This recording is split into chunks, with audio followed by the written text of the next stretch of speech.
تھوڑی دیر بعد پادری نے سلطان سے کہا کہ اگر تم یہ ثابت نہ کر سکے تو تمہیں اس بھرے مجمع میں موت کے گھاٹ اتار دیا جائے گا، کیونکہ تم نوجوانوں کو گمراہ کرنے اور غلط تعلیم دینے کا جرم کر چکے ہو۔ یہ سن کر سلطان صلاح الدین ایوبی رحمۃ اللہ نے کہا کہ مجھے منظور ہے۔ سارے لوگ بڑے حیران تھے کہ شاید یہ نوجوان اپنی جان کا دشمن بنا ہوا ہے، چونکہ یہ لوگ اسی پادری کو دنیا کا سمجھدار ترین انسان اور عالم سمجھتے تھے۔ سلطان نے اپنی بات جاری رکھتے ہوئے کہا، اگر میں غلط ہوا تو آپ میری گردن اڑا دینا، لیکن اگر میں نے واضح دلیل سے ثابت کر دیا اور یہ سارا مجمع مان گیا تو مجھے اس کے بدلے میں کیا ملے گا؟ اس قبیلے کا پادری کہنے لگا کہ جو تم چاہو تمہیں وہ چیز ملے گی۔ سلطان نے کہا، سارا مجمع اس بات کا گواہ ہے، تم بعد میں مکر نہ جانا۔ اس پادری نے کہا کہ اگر تم میری جان بھی مانگو گے تو وہ بھی مل جائے گی، کیونکہ تم میری 70 سالہ زندگی والے پہلے شخص ہو جس نے ایسے کہا ہے، اور آج تک میرے سامنے کوئی چیلنج نہیں جسے میں نے قبول نہ کیا اور میں اس پہ قائم نہ رہا ہوں۔ میں اپنے موقف پہ قائم ہوں۔ اب تم مجھے دلیل دے کر اس اتنے بڑے ہجوم کے سامنے غلط ثابت کرو۔ سلطان صلاح الدین ایوبی رحمۃ اللہ علیہ نے کہا کہ ہر وہ شخص جو فضول خرچی کرتا ہے، ایسی جگہ پر اپنی رقم خرچ کرتا ہے جہاں اس کی ضرورت نہ ہو، بلکہ عیاشی اور زنا بدکاری میں اپنا مال خرچ کرتا ہے، ہر ایسا شخص شیطان کا بھائی ہے۔ اس کے بعد سلطان صلاح الدین ایوبی رحمۃ اللہ نے کہا کہ اس مجمع میں اور اس کے علاوہ پوری دنیا میں موجود ہر وہ عورت جو اپنے سر پہ دوپٹہ نہ لے، بے شک وہ کوئی ضروری کام ہی کیوں نہ کر رہی ہو یا بازار میں جا رہی ہو، ہر ایسی عورت، ہر ایسی جوان لڑکی جس نے سر پہ دوپٹہ نہ لیا ہو وہ شیطان کی بیوی ہے۔ اور میری یہ بات سن کر آپ سب لوگ اندازہ لگا سکتے ہو کہ شیطان کی کتنی بیویاں ہو سکتی ہیں۔ سلطان صلاح الدین ایوبی رحمۃ اللہ علیہ کی یہ بات سن کر لوگ مزید متوجہ ہوئے اور ان کے حق میں تالیاں بجانے لگے۔ یہ سارا ماحول دیکھ کر پادری شرمندہ ہو رہا تھا، لیکن ڈٹائی سے سلطان کی بات سن رہا تھا۔ پھر سلطان صلاح الدین ایوبی رحمۃ اللہ علیہ نے کہا کہ ہر وہ چھوٹی بڑی عمر کی عورت جو مہمان کے آنے پہ منہ چڑھانے لگے، خام خواہ میں بناوٹی غصہ بنا کر اپنا رویہ بدل لے، ہر ایسی عورت شیطان کی ماں ہے، جو کہ مہمان خدا کی بھیجی ہوئی ایک خاص رحمت، اور جو عورت اس اللہ تعالیٰ کی بھیجی ہوئی رحمت کو زحمت سمجھے تو ہر ایسی بدبخت عورت کو شیطان اپنی ماں سمجھتا ہے۔ پھر سلطان صلاح الدین ایوبی رحمۃ اللہ علیہ نے آواز بلند کہا کہ دنیا میں کسی بھی جگہ پر کوئی بھی شخص جو بالغ عمر کو پہنچ گیا ہو اور باجماعت نماز میں امام سے پہلے رکوع یا سجدہ کرتا ہو، ہر ایسا شخص شیطان کا بیٹا ہے، کیونکہ اللہ تعالیٰ کو رکوع اور سجدے پوری نماز میں سب سے زیادہ عزیز ہے، اور جو شخص ان دونوں عملوں میں امام مسجد سے پہلے جھکاؤ اختیار کرتا ہے تو گویا شیطان اسے اپنا بیٹا سمجھتا ہے۔ اس کے بعد سلطان صلاح الدین ایوبی رحمۃ اللہ علیہ نے کہا، ہر مرد عورت جب 10 سال کی عمر کو پہنچ جائے تو وہ دنیا کی کوئی بھی چیز کھائے یا پیے، اور اگر یہ انسان کھانے پینے سے پہلے بسم اللہ نہیں پڑھتا تو یہ شیطان کی اولاد ہے۔ تمام کائنات میں صرف ایک نام اللہ تعالیٰ کی ذات کا ہے جو ہر کھانے پینے والی چیز سے پہلے لیا جانا چاہیے، کیونکہ وہ چیز پاک ہو جائے گی اور شیطان کی غلاظت سے ہر لحاظ سے محفوظ ہو جائے گی۔ لیکن جو شخص کھانے پینے کی کسی بھی چیز سے پہلے بسم اللہ نہیں پڑھتا وہ شیطان کی اولاد ہے۔ پھر سلطان صلاح الدین ایوبی رحمۃ اللہ نے اپنے جاؤ جلال میں آ کر تمام لوگوں کو مخاطب کر کے کہا، ہر وہ شخص شیطان کا باپ ہے، اور قیامت والے دن بھی سلطان اس کے باپ کے نام سے جانا جائے گا۔ پادری نے پوچھا، کون ہے ایسا بدبخت شخص جو شیطان کا باپ بنے گا؟ سلطان صلاح الدین ایوبی رحمۃ اللہ نے کہا کہ اذان سن کر نماز نہ پڑھنے والا ایسا ہر بدبخت آدمی شیطان کا باپ ہے۔ پھر سلطان صلاح الدین ایوبی رحمۃ اللہ علیہ نے گرج دار آواز میں کہا، جو شخص نیکی کی بات، حق کی بات، بھلائی کی بات لوگوں تک پہنچائے، ہر ایسا شخص شیطان کا دشمن ہے، اور ہر ایسا بدبخت شخص جو حق بات، نیکی کی بات، گناہ سے روکنے والے عمل کسی دوسرے انجان شخص کو نہ بتائے وہ شیطان کا کھلا دوست ہے۔ سارا مجمع سلطان صلاح الدین ایوبی دیکھ رہے تھے کہ پادری سر جھکائے کھڑا ہے۔ پادری نے کہا، اے نوجوان، بے شک میرے لیے ساری باتیں نئی ہیں، مجھے ان باتوں کا علم نہیں تھا۔ تمہاری یہ باتیں ہیرے موتیوں کی طرح قیمتی تھیں جن کا کوئی مول نہیں، لیکن میں اپنے وعدے کے مطابق تمہیں اجازت دیتا ہوں کہ تم مجھ سے دنیا کی کوئی بھی چیز مانگ سکتے ہو۔ سلطان صلاح الدین ایوبی رحمۃ اللہ علیہ نے کہا کہ مجھے آپ سے آپ کی اور لوگوں کی بھلائی چاہیے۔ پادری نے کہا کہ آپ کوئی عالم نہیں ہو سکتے، کیونکہ عالم بنیادی چیزوں کے بارے میں معلومات کم ہی رکھتے ہیں، بلکہ آپ اپنا تعارف کروائیے کہ آپ کون ہیں۔ یہ بات صرف میں ہی نہیں، یہ سارا مجمع جاننا چاہتا ہے، اور جو آپ نے کہا آپ میری اور مجمع والوں کی بھلائی چاہتے ہیں، میں یہ بات بھی نہیں سمجھ سکا کہ آپ کیا کہنا چاہتے ہیں۔ پھر سلطان صلاح الدین ایوبی رحمۃ اللہ علیہ اپنے اصل روپ میں سامنے آئے تو پادری نے آپ کو پہچان لیا اور کہنے لگا کہ مسلمانوں کے سلطان آپ، اور یہاں سلطان نے کہا کہ میں معافی چاہتا ہوں کہ میں بن بلائے آپ کے مذہب کی باتیں سن رہا تھا، لیکن میرا مذہب اس بات کی اجازت دیتا ہے کہ جہاں کہیں بھی کوئی بھی غلط عمل یا غلط بات پھیلائی جا رہی ہو وہاں پر اس کی اصلاح کی جائے۔ یہ پادری بھی نہایت ہی سمجھدار اور بڑے لوگوں کی قدر کرنا جانتا تھا۔ اس نے کہا سلطان مذہب مذہبی اختلافات اپنی جگہ، لیکن آپ کا کہا ہوا ایک ایک لفظ بالکل صحیح ہے، اور سلطان مذہب میں اپنے وعدے پہ قائم ہوں۔ آپ جو بھی مانگنا چاہتے ہیں آپ مانگ سکتے ہیں، لیکن اس سے پہلے میں آپ سے یہ بھی گزارش کروں گا کہ بتائیں کہ شیطان کب اور کس طرح فوت ہوگا۔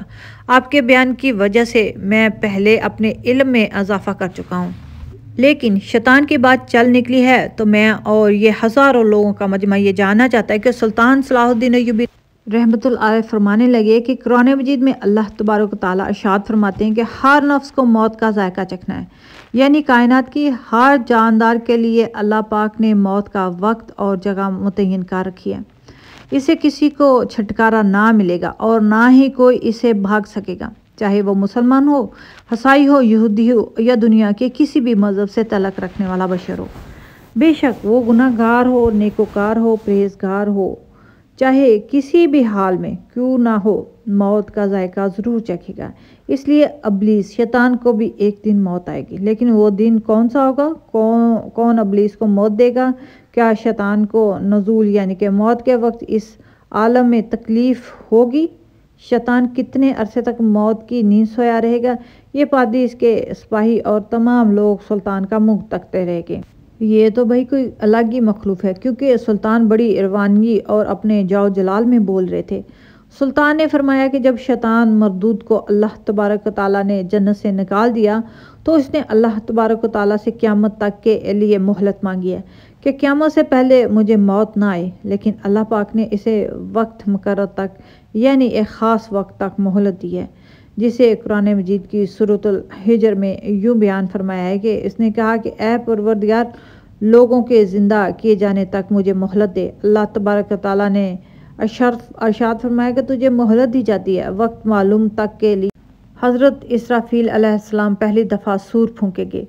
قیامت کی نشانیاں جب پوری ہو جائیں گی تو مومنوں کو بغلوں کے نیچے سے ایک پیاری خوشبودار ہوا گزرے گی، جس سے تمام ایمان والے وفات پا جائیں گے، اور پھر اس کے 40 سال بعد ایک زمانہ گزرے گا کہ جس میں کوئی بچہ پیدا نہ ہوگا، یعنی ہر انسان کی عمر کم از کم 40 سال ہوگی۔ مسلمان چونکہ مر چکے ہوں گے اس لیے زمین پر صرف مشرک اور کفار رہ جائیں گے۔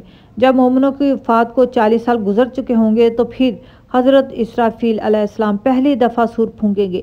شروع میں اس کی آواز نہایت ہی حد تک کم ہوگی کہ لوگ کان لگا کر سنیں گے، پھر یہ آواز بڑھتی بڑھتی اس قدر بڑھ جائے گی کہ کانوں کے پردے پھٹ جائیں گے، ان کے نتھیوں سے پیپ بہنا شروع ہو جائے گی اور لوگ مر جائیں گے، انسان، جن، فرشتے، یہاں تک کہ شیطان ابلیس کو بھی اسی نسخہ اولیاء کے وقت موت آئے گی۔ اس کے 40 سال بعد حضرت اسرافیل دوسری مرتبہ سور پھونکیں گے تو پھر تمام مردے زندہ ہو جائیں گے اور قیامت ہو جائے گی، میزان لگے گی، یعنی کہ حساب کتاب کا دن آ جائے گا۔ ابلیس کو موت آئے گی۔ نفقہ اولا یا نفقہ ثانیہ کے مابین 40 سال کا عرصہ ہوگا، اور یہ کہ ابلیس 40 سال تک مردہ رہے گا۔ حضرت عقاب بن حباب رضی اللہ تعالیٰ نے فرمایا جب اول بشر حضرت آدم علیہ السلام کی وفات کا وقت آیا تو پریشان ہو کے اللہ تبارک تعالیٰ سے عرض گزارش ہوئے کہ اے اللہ تعالیٰ، میری موت میرا ازلی دشمن بہت خوش ہوگا چونکہ میں مرنے والا ہوں اور وہ قیامت تک زندہ رہے گا۔ اسی وقت ملک الموت حضرت آدم علیہ السلام کی خدمت میں حاضر و فرمایا اے ابو آدم، آپ علیہ السلام وفات کے بعد جنت میں رہیں گے، جبکہ ابلیس قیامت تک دنیا میں رہے گا، اور پھر قیامت سے 40 سال پہلے اس کو ایسی موت آئے گی کہ پوری دنیا کے انسان جتنی موتوں کی تکلیف برداشت کرے گا، اور پھر جہنمی اس کا ٹھکانہ ہوگا۔ حضرت آدم علیہ السلام ملک الموت سے فرمانے لگے کہ مجھے ابلیس کی موت کا منظر بیان کرو۔ ملک الموت علیہ السلام نے ابلیس کی موت کا حال بیان کرنا شروع کیا تو اتنی دردناک موت تھی کہ حضرت آدم علیہ السلام اپنے آنسوؤں پہ قابو نہ رکھ سکے۔ اللہ تبارک تعالیٰ ملک الموت سے فرمائیں گے کہ میرے غضب اور میرے غصے کا لباس پہن کے جاؤ، ابلیس کی روح قبض کرو۔ جنت کی سنڈاسیاں لگی ہوئیں گی، ان سنڈاسیوں سے تڑپا تڑپا کر ان کی جان نکالی جائے گی۔ حضرت آدم علیہ السلام سے کہا جائے گا کہ ذرا اپنے دشمن کو تو دیکھو کس طرح ذلت کے ساتھ مار رہا ہے۔ وہ یہ دیکھ کر کہیں گے یا اللہ تو نے ہم پر اپنی نعمت مکمل فرمائی۔ انہی جہنم گڑھوں میں ابلیس 40 سال تک مردہ رہے گا اور یہی اس کی قبر ہوگی۔ پھر 40 سال کے بعد دوبارہ حضرت اسرائیل علیہ السلام سور پھونکیں گے تو تمام مردے زندہ ہو جائیں گے اور حساب و کتاب کا عمل شروع ہو جائے گا۔ یہ بیان کرتے کرتے سلطان کی آنکھوں میں آنسو آ گئے۔ سلطان اپنی تر آنکھوں اور داڑھی کے ساتھ کہنے لگے، ڈرو اس وقت سے جب خدا نخواستہ ہمارا شمار دوزخیوں میں سے نہ ہو۔ اگر اس دن بھی اللہ ہم سے ناراض ہوا تو ہم تباہ و برباد ہو جائیں گے۔ سلطان اس پادری اور تمام مجمع سے مخاطب ہو کر بلند آواز میں جاہ و جلال کے ساتھ فرمایا کہ یہ ایک اٹل حقیقت ہے، اس کائنات کی ہر چیز فنا ہونے والی ہے۔ اگر کسی کو دوام حاصل ہے تو صرف اللہ تبارک تعالیٰ کی ذات۔ بس ہمیں ہر وقت تیار رہنا چاہیے کہ یہ کیا پتہ کب کون سی گھڑی ہماری اس دنیا میں آخری گھڑی ہوگی اور پھر ہمارے پاس پچھتاوے کے علاوہ کچھ نہ رہے۔ سلطان صلاح الدین ایوبی رحمۃ اللہ علیہ کا یہ بیان سن کر تمام مجمع اور یہ پادری سب افسردہ ہو چکے تھے۔ پھر پادری نے کہا، سلطان معظم آپ نے تو میرے جمع غفیر کا ضمیر جگا کے رکھ دیا۔ میں اپنے وعدے کے مطابق تیار ہوں، آپ مجھ سے جو چیز مانگیں گے میں آپ کو حاضر کر دوں گا۔ سلطان نے کہا کہ مجھے آپ اور اتنے بڑے مجمع سے کچھ نہیں چاہیے سوائے اس کے کہ آپ لوگ دائرہ اسلام میں داخل ہو کر کلمہ پڑھ لیں اور اپنے عزیز وقار کی دنیا اور آخرت کو سنوار لیں۔ پادری نے اپنے وعدے کے مطابق سلطان صلاح الدین ایوبی رحمۃ اللہ سے کلمہ پڑھا اور مسلمان ہو گیا۔ اسی پادری نے اتنے بڑے مجمع کو کلمہ پڑھایا اور یہ تمام لوگ مسلمان ہو گئے تھے۔